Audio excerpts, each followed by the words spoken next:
रेस्टार सड़क के किनारे एक छोटी सी सब्जी की दुकान लगाता था और सब्जी बेचने से ज्यादा लेट के पायल के बारे में सोचते रहता है। पायल उसकी बचपन की दोस्त थी, लेकिन अब उसकी जान बन चुकी थी।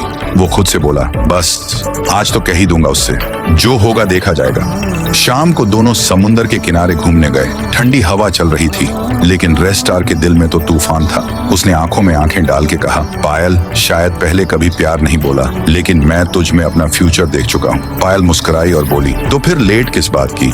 मम्मी पापा से मिलने कब आएगा? रेस्टार की दुनिया ही रोशन हो गई और दोनों घर लौटने लगे। सब कुछ परफेक्ट लग रहा था, लेकिन किस्मत को कुछ और ही मंजूर था।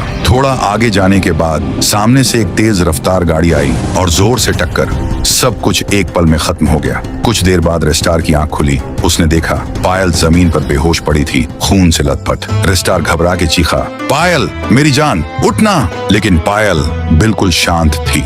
वो उसे हॉस्पिटल ले आया। चेकअप के बाद डॉक्टर ने कहा, पायल के दोनों पैर काटने पड़ेंगे और वो कभी चल नहीं पाएगी। सुन के रेस्टार का दिल टूट जाता है। तभी पीछे से किसी के हंसने की आवाज आई। वो घूम के बोला, कौन है? क्यों हंस रहा है तू? लेकिन उस आदमी ने बस एक क्रीपी स्माइल दी और गाड़ी लेके वहां से निकल गया। रेस्टार तुरंत उसके पीछे भागा, लेकिन वो आदमी गायब हो चुका था। रेस्टार ने आसपास सब चेक किया। फिर एक पुराने घर के पीछे से वही हंसने की आवाज आई। वो चुपके से गया और जो देखा उसका होश उड़ गया। सामने था व्हाइट 444, एक साइको बिजनेसमैन जिसकी जिंदगी सिर्फ पैसा, पावर और कंट्रोल के आसपास घूमती थी। और अब उसका नया ऑब्सेशन था रेस्टार और पायल।